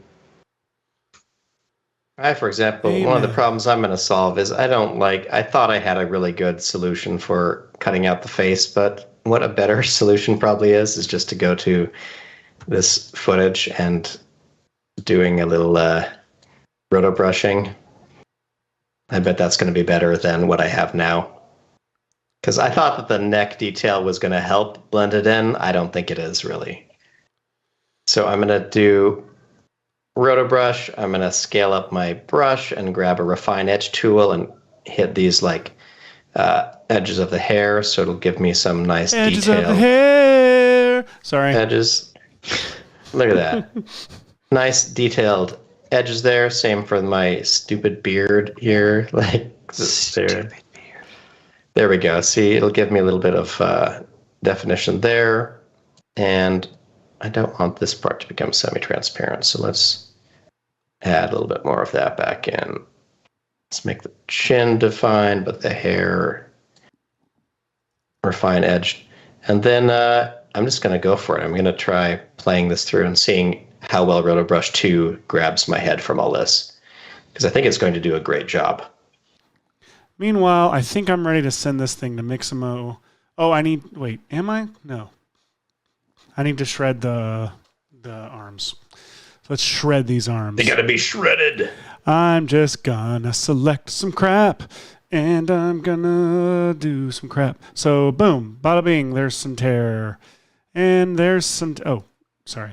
Actually, Seth, if you want to have more terry-looking tears, you might want to select everything and triangulate your mesh first. That will give you more... select everything. Select it all first. Oh, right. Yeah. Whoa! Just a shirt. I am very proud of you for making that shirt, Seth. Look, you picked the worst view of it to say that. That was a 3D object that didn't exist before, and you made that. Okay. That's so sweet of you. But, oh my God, this is the most Mama, look what I made, Mama. I mean, Seth, if you wanted it to look better at this point, you could run the remesher on it with the Z remesher, and you'd get a good looking polygon flow on it. But we don't need to. We just need to tear it up. Tear me up, Michael. Where do I go now? Mesh. Where did I put it? I always just hit triangulate, Shift C triangulate. Well, I want to know where that is. I don't know. Ingon triangulation? No. That's not it. What? Maybe undercut? Is it subdivide? Are you telling me to do, or what? I'm not telling you to subdivide. I'm telling you to triangulate. There it is. Ooh. Right here. So that takes and makes, instead of having quads, now you have tris everywhere, which means you have more jaggedy edges for your tears. Also, pro tip, if you are planning to use the cloth simulation in Cinema 4D, you can either use the triangulate command, as I've just had Seth do here, or you can use the new poke polys, which is a capsule, which means it's sends procedural. A text message to Ryan Polly, and Poke polys puts a point at the center of every polygon, and you can push it out or in. In this case, you wouldn't do either, which gives you 4 triangles for every 1 polygon you have. So you build your model that you want to be a cloth mesh, run poke polys. You don't have to run it, is the point, because it is a procedural thing. So you just have your lovely little quad mesh, poke polys as a procedural capsule on top of it, gives you lovely triangles that you can then run your cloth simulation on, and it gives you that better clothier feel. Just realized I tore way too much of this because it's starting to reveal Hulk's the best part about imperfection, adding imperfections, is that it doesn't have to be perfect. It doesn't. And when this stuff happens by accident, it's going to look... happy. Yeah. Yeah. Happy little accidents. That's my company name, Happy Little Accidents. Actually, it's the name of my HBO series. Happy little fires everywhere, lying. I was a happy little accident. True story. Amen. For those who don't know how the children come about, I'm not going to There's a explain it. whole conversation there. Yeah, there's a whole conversation you need to have with your parents. And This video is marked as not for children, so you should already know how this works. oh, we had a friend. He's one of our friends' kids, and one of my kids' friends. I couldn't figure out which one to say. It's both. Came over yesterday, and he likes to use the Oculus whenever he comes over. And it's right over here. So he comes in looking for the Oculus, and he's asking me stuff, and I'm like, I'm answering his questions matter-of-factly, and then he sees my screen, and I realize, oh, yeah, I'm literally in the process at the moment of putting a raptor head onto a Hulk model. And he goes, and making it dance through Mixamo. He was like, yeah, I was wanting to play. What is that? And I could like see his brain melting out of his ear. Like, it was the most wonderful moment because my kids are so used to it that it's really fun to like to have someone walk in and be like and be romanced by the raptors on my screen. That is true. That is remarkable.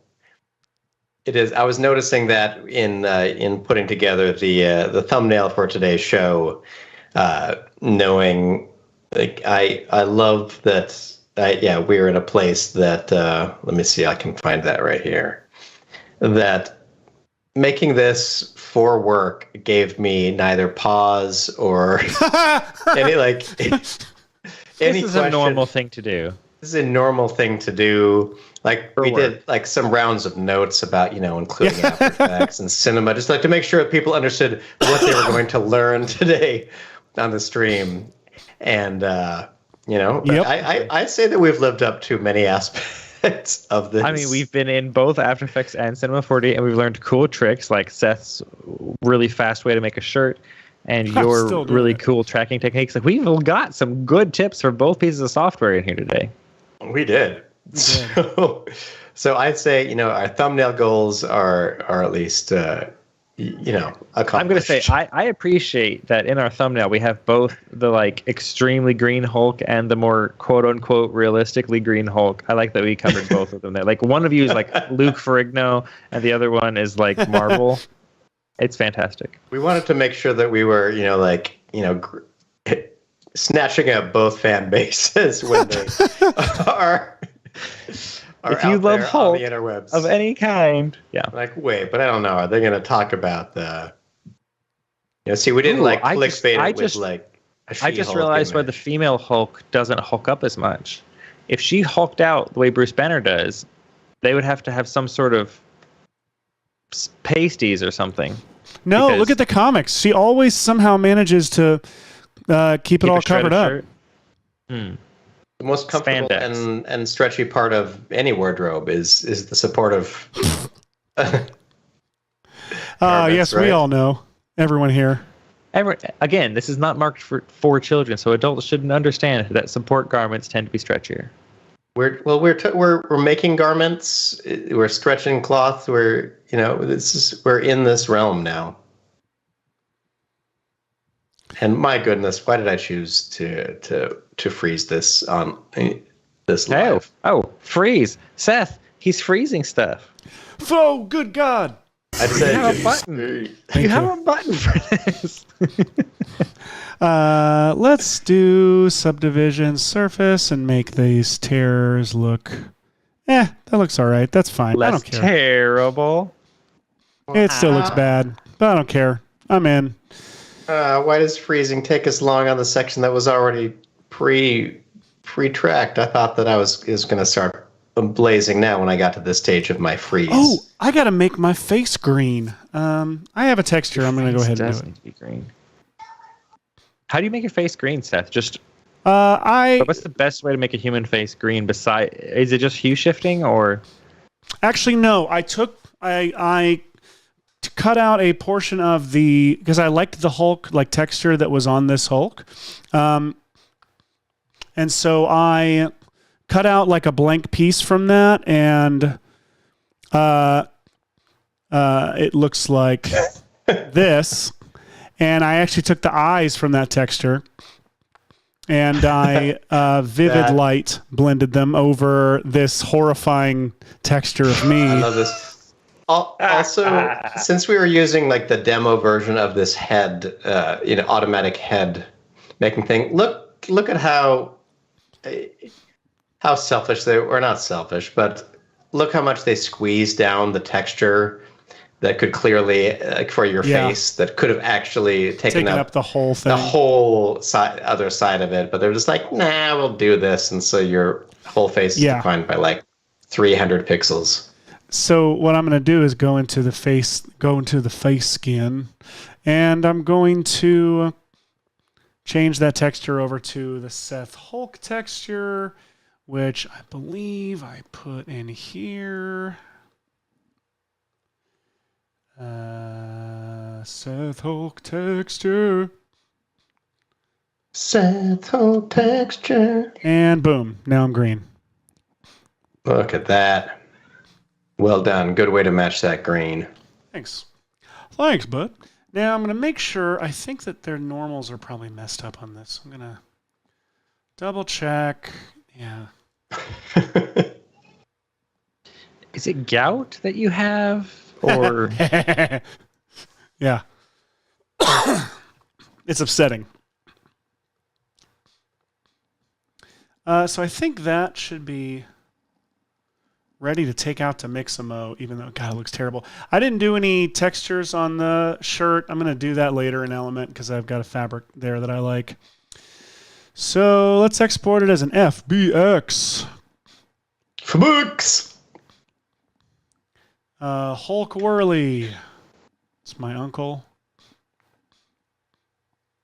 Just kidding, I don't have an uncle named Hulk. I didn't want my actual uncle to be offended thinking I was calling him Hulk. Yeah, it's like my Uncle Fred Whirly. It's fine. Oh, finally It's just like my Uncle Fred. Hashi, you weren't kidding. Mixamo logs you out the second you look away. It does. I'm going to, this is neither here nor there, but is a fun tip. Say I were stuck with that, we're going to use that neck that I had earlier, and I have all those motion trackers. One thing that's really frustrating to have to do is go through and remove motion trackers, especially once you've created them. But that's one of the reasons why we created Spot Clone Tracker, which is perfect for something like this. So in the VFX suite, there's this thing called Spot Clone Tracker, and it's very intuitively named. Basically, you can sample one section of an image and place it over top of another piece of an image. The spot size doesn't need to be very big in this case. It just needs to be big enough to cover your spot. And then one cool thing about the Spot Clone Tracker is that it will match the color of your area here. It's not a straightforward clone stamp. So if I went over to like the wall or something like this, it doesn't look like I'm cloning the wall over here. It just looks like a very smooth, detail-less texture. But if I move this point over here just to anywhere with skin, you can see that it's matching the skin texture right here where it covers up that spot. And now, next annoying part is that the spot moves all around, all of that stuff. But what's cool about Spot Clone Tracker is all you got to do is press play and watch as Spot Clone Tracker goes across your footage and tracks that spot. Okay, so watch how quickly this does this. I quite love it. So it just shoots across the footage like that. This is across seconds of footage, 60 frames right here. And you can do that and do as many instances as you need to remove tracking markers from. And so now I have this beautiful, perfectly tracked and erased spot, which is wonderful. Nice. It's gone. And then all I'd have to do is rinse and repeat. I can literally just minimize that, duplicate the Spot Clone Tracker, and now that I'm actively in this one, I can just move that to this next spot, open it up, and start it tracking too. And it'll start tracking that second spot all the way through. And you can just repeat that to any of your like face trackers, body trackers, whatever type of thing you've got to remove. And because the tracking is fast and because the interface is all just moving stuff around in the comp window, super fast and simple way to do that. I love it. Look at that. I've moved those spots, and if I turn off my effects in here, there they are. Spot clone tracker is just so good. All right, so we've got this new face here that I can put onto my to see that Hulk wall. here. Yeah, yes. Get it, Hulk. Actually, this is more like Egon Hulk. I forgot that the model of me actually kind of looks like Harold Ramis. Or Egon from the real Ghostbusters. See, I'm going to add, like I've said, underrated filter, drop shadow. Totally. It's going to feather that way out, turn it down a little bit, and then use the track matte button. So it's just adding a little bit of a shadow right there. Look at that. See? Easy. There's a little bit of a halo from my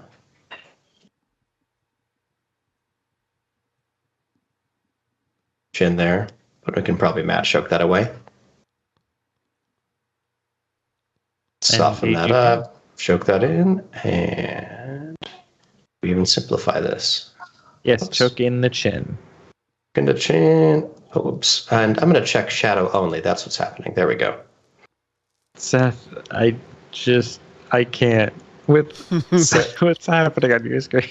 Wow. Set. Magic. That's now, by the way, this is more accurate to how I look right now than the current mix of me. Close damage included. So, I don't know what to do next, guys. I kind of got 15 minutes left. Do I raptorize this thing? Ooh, No. he said the raptorized word. I did.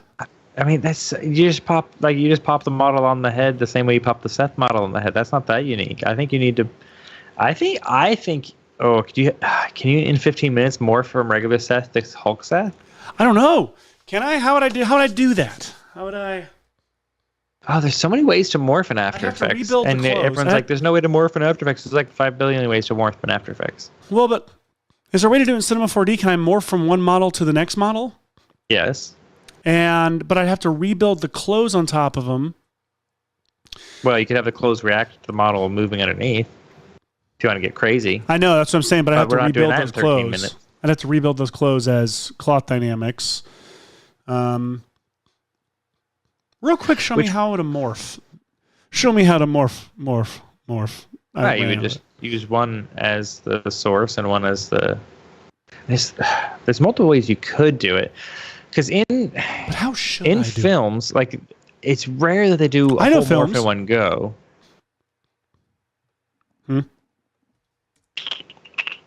See, this is all I would do. Is I would do some 0 to 100 keyframes and. No, 100%. Oh, do it. I want to see it. Do it. He's getting angry. That's his trick. He's always mad. Oh, that's exciting.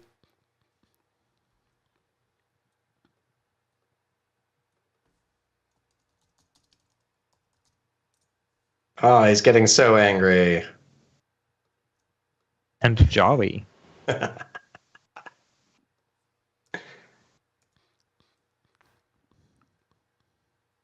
Yeah. Wait, but Michael, how do I morph? How do I morph them? I mean, there's multiple ways you could do it. You could, ideally, both of your models would have similar polygon counts, so you could have one as the target for like a mesh or for like a. Oh my gosh, my brain's leaving me. You need pose morph. You know. You could have one as a pose morph. What I would do is I would take. I'd do pose morph tag. Take one and then morph it to the other one just using the brush tools, and make one morph to the other, and then just reverse them so that one is morphed into the one's morphed into the other, render them both, and then in After Effects, I would make them transition, probably using some sort of depth map to really give it like flavor as it transitions. Okay. I mean, honestly, you would want to do it more in comp for this level of stuff. It's just easier. Like, it's genuinely easier to take. So you would have Seth morph into Hulk just by like using your brushes to push it into Hulk shape, and you'd take Hulk, mush it into Seth shape, and then have both of them together morphing, from Hulk back into itself from Seth, and Seth into Hulk from Seth. If that makes sense. Yes, or you could do it the Seth Worley way, which is to cheat and lean into shot composition as a way to do it. Or you could just use a morph transition in Premiere Pro. No, I have a really fun idea. Let me see. All right. In the meantime, I'm going to try a really simple experiment, which is I've created a green cylinder here, and this I'm going to say blue, purple. Blue. Yes, you're good. Blue. You're good. Thing. I'm going to add some keyframes on this on the cylinder here. So let's keyframe that. I'll turn on my auto keyframes and just zoom to like 90 frames, and I'm going to make that get bigger like that. Okay, and then we're going to keyframe the scale there. Wait. Oh, I didn't tell the scale to be keyframeable.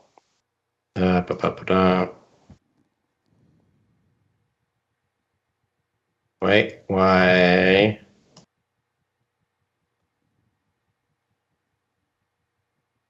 Just make it 2 in the scale. Fine, there we go. So, boom. Yeah. Growing thing. And now I'm going to add a tag to this. I'm going to go to simulation tags and check collider and leave that right there. And then on this other cylinder, which I didn't have any caps on, so just a nice little round piece of fabric like that, I'm going to go and add, under simulation tags, cloth, which is fun. And now if I play this just as is, let's go ahead and save it right here. The children are home and playing some wild, exciting game. Stretch, tear. All right, so I think right now if I play this, we'll have an interesting reaction between these two. So if I go play, we'll have that grow and that cloth to sort of disappear. But if I were to go over to my first frame like this and then grab this cloth tag, and under the tag, I'm going to go down to tearing, and I'll check tearing. Tear past 150%. I'm going to keep the stretchiness really low right here. Let me see how many points I have on this. Probably not very many. So let's, maybe I can't remember if I can subdivide once I've already applied the cloth tag. Disable. I don't remember how I do that.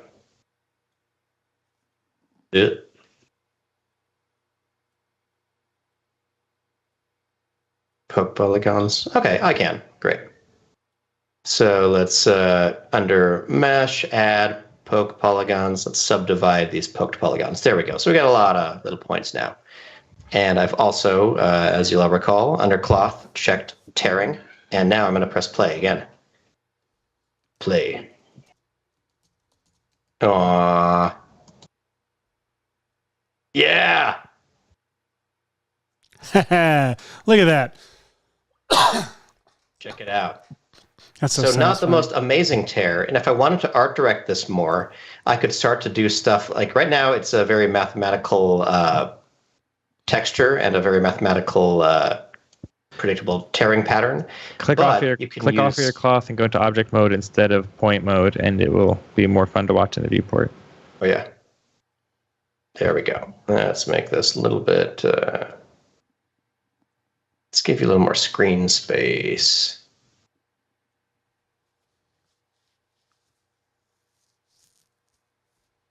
we go. Tear.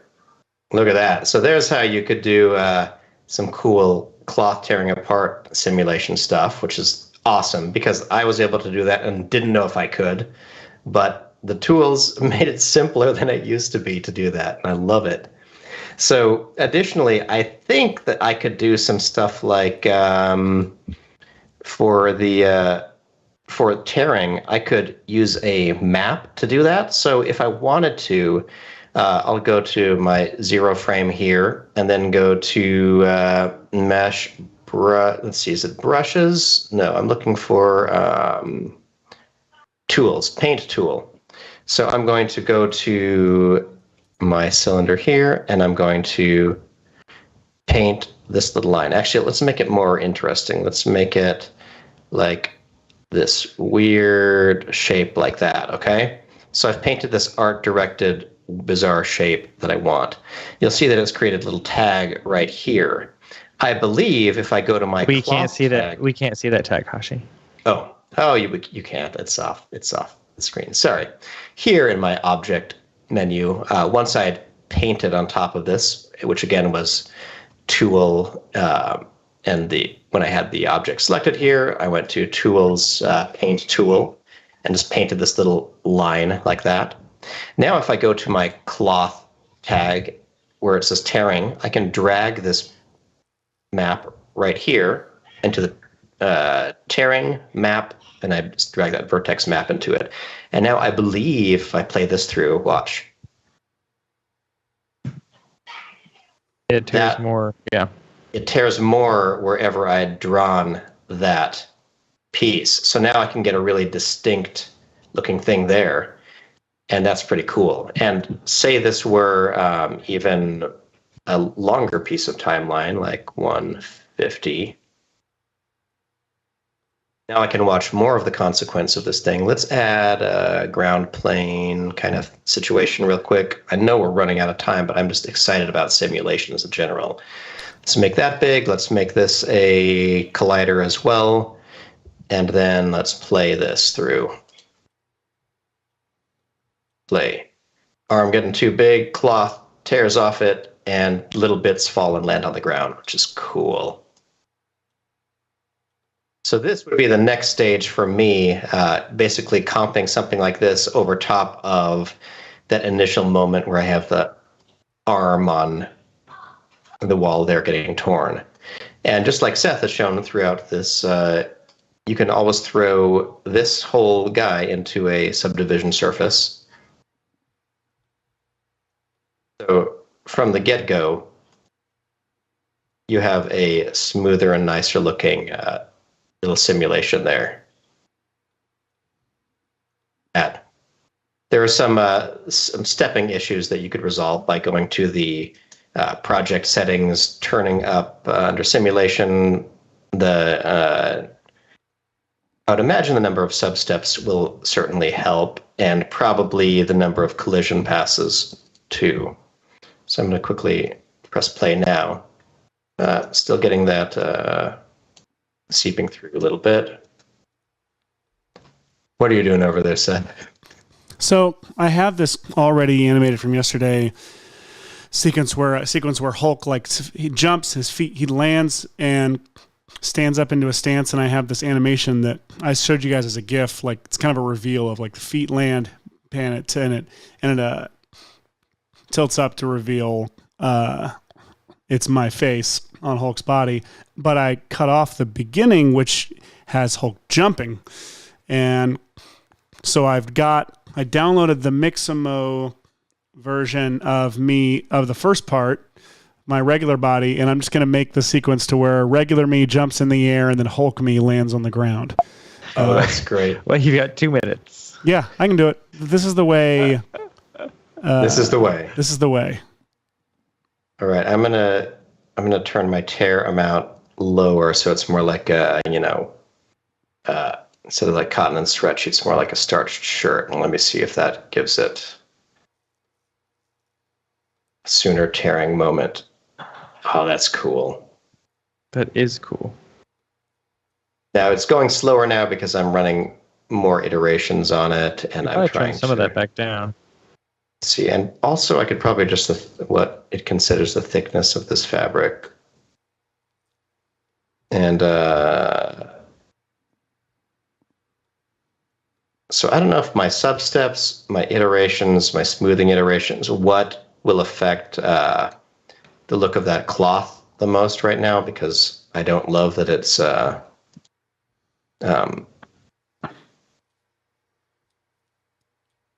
doing that. Actually, I forgot also, since I'm subdividing my cloth, I could subdivide this creepy pig in a blanket looking thing. Here we go. Yeah. So cool. I could play with simulations for forever. It's so much fun. That's why I love particular and X particles and the new stuff in S26 and Cinema 4D. Like, it's just so much fun to play with. It really is. Let's see. And for example, if I had the stretchiness turned up high on this and the tearing. Oh, look at that. It's just tearing under its own weight first. Yes. Yeah. It falls off and then lands. Look at that. It flops onto the We've hit the 2-hour mark, folks. People can stop watching. I want to make this shot work. That sounds good. I'm just going to play simulations of it. Look at that. Yes. That could be like, you could simulate bark falling off trees, and you could do all sorts of really cool. Folks, we know you've wanted to simulate bark coming off trees. Who hasn't? Like, look at this. It's like is it a birch? Is that the one that does the cool thing like that? Do you know how I know you live in Canada now? Our trees have bark. You strip them off and get maple syrup out of it. If I'm not looking at the real bark, I could be simulating the bark right here. I know you don't strip the bark off to get maple syrup. People don't write in. You take the tree and you turn it like this. You just squeeze the tree, wring that out. Bring the maple syrup out. You just pick it up. That's all.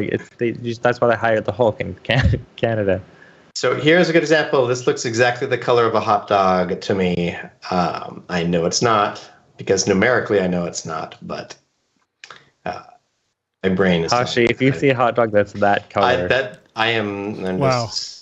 I'm just stating what my brain does with the information it has. You know, someone suggested we should do an episode where you wear those glasses that help you see colors, Hashi. Help me find them in my moving boxes. They're in one of these boxes. And they're like slightly tinted, and so I always feel like a creep. I don't know why. Like sitting at my desk with these like slightly tinted glasses. Like, oh yeah, I'm a hacker. Yeah, in the 90s. It's yeah. I don't like it. Oh, what did I do? Folks, this has been a great show. We've learned a lot about cinema. We've learned a lot. After Effects, and we're after the 2. Yeah, and Maxon is not responsible for anything after the 2-hour mark. Seth, can you talk, just like, we're past time, but can you talk for us real quick how you got this look on this right now? Because the lighting and the look of this is real cool, stylized comic book look, and I would love for you to talk real quick on how you got this look. I have no idea. Excellent. I took this from. It's been a great show. You guys have seen me. I have the starter Raptor that I start with. It's the same lighting except the spot. The ones it's a combination of physical environment with exposure and gamma like cranked up. A certain lighting and element, like additional lighting added with brightness multiplier turned up, and I've rotated these environments and lighting until things start to look good, and then I added a spotlight that's red that's behind it, serving as this backlight.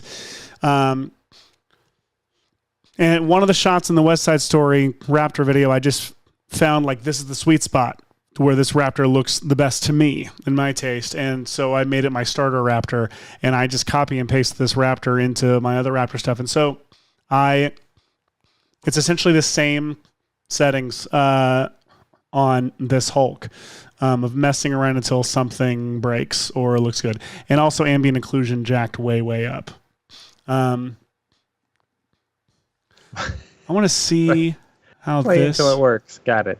Yeah, twist it until something breaks. That's the Michael Scott instructions on how to remove a bra in The Office. And he tries it on Dwight. There you have it. Oh, Michael Scott. Oh, Michael Scott. So, this will work great. This is going to work great. I can't wait to share it out on our social media channels.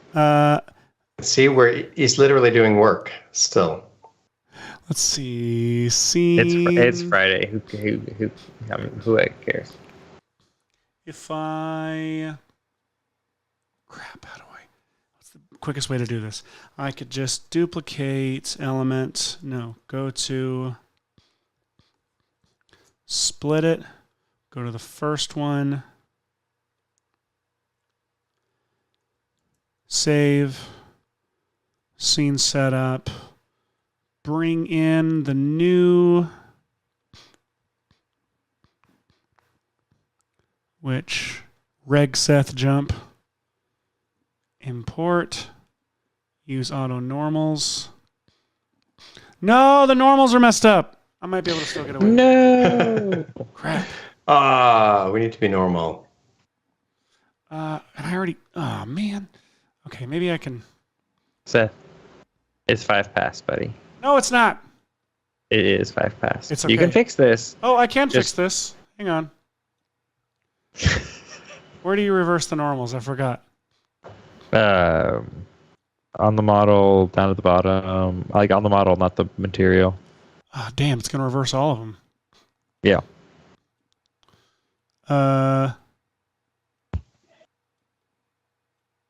Okay, hang on. So in Cinema 4D Yeah, I know how to do or Cinema. Mixamo, whichever one of the things, the faces, there you go. Well, the body's wrong and the face is right. Is a problem. You got the body one going one way and the face going the other way. I know. I'm going to try. I'm just going to try something even more sim fun. Let's merge this project with this little t-shirt model.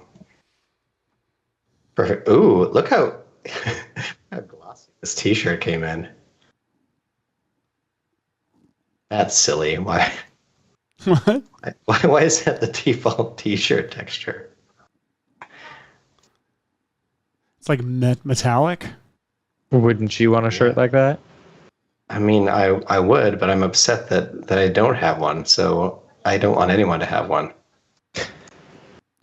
Okay, default object, and there's a texture there. Remove this texture.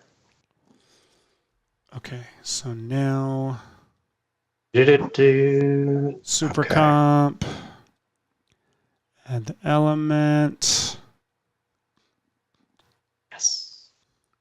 copy all effects, paste effects, and in a perfect world, this will now be me jumping into the air and becoming Hulk. Oh my gosh, it's gorgeous looking.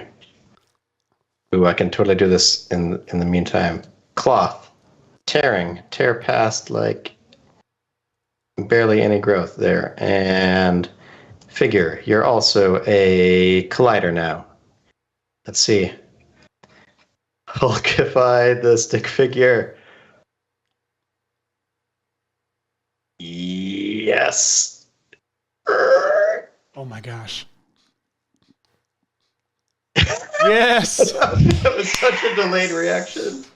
I love the idea of it like slowly like building and stopping, and then the shirt bloop, like popping at the last second once the growth is done. Pretty stretchy. Because yeah, like a lot of t-shirts are probably stretchier than they're shown to be. All right, okay. I'm gonna tear past 105% and cache. Let's see. Let's just cache the scene for this so I can play it back smoothly. You're RAM previewing over there. I'm caching the simulation. Yeah, I'm letting this thing cache while idle. I found that's the more satisfying way to watch it, to wait for a render lately. because it goes in both directions. It's kind of fun to watch it just like. And my brain expanding. isn't wanting it to move in real time while I wait. And now that I have this simulation cached, let's see. If you hide your material manager, you'll have more screen space. Oh, that's true. Wait, I'm just going to do that. There we go. Also works. And, oops, it's not spacebar. Gall darn it. It's F8. F8. F8, the natural depress F8 button. Randomly, it will be Yes! spacebar for me. Oh, Yes. Do it again. Do it again. Shatters. yes. Wow. Shattered cloth. Oh, shatters. That cloth has been through a lot. Yipes. Okay. Now you just have to animate the figure to do the full like you can't see my arms because of the box, but just the full on. You get it. I don't know verbs. I get it. I love it. Okay, so bendiness is higher. The tear past is still low, and stretchiness is a little bit stretchier than it is now. Let's see. We'll let that real time for a second. All right, here we go. Here's the status of mine at quarter resolution. Boom. And that's how you cheat as a director, guys. When you can't afford Up and out. When you can't afford and the shark isn't working, you get creative. And I would argue this is actually a cooler transformation than one we would have seen on screen. Yeah, I agree. And it would be better if you saw like a torn shoe fall into the frame first for a split second. Oh yeah! Cool. Oh my God! Like his feet lands and then the shoes like and then fall. A shoe falls, yeah. And then pants. If there's a way to have like, or if he lands and then the shoes and then a shirt and then you pan up to reveal shirtless Hulk Seth. This is great. I'm a fan. I'm a fan too. I still love that light looks so stylized on these two models. The way it's.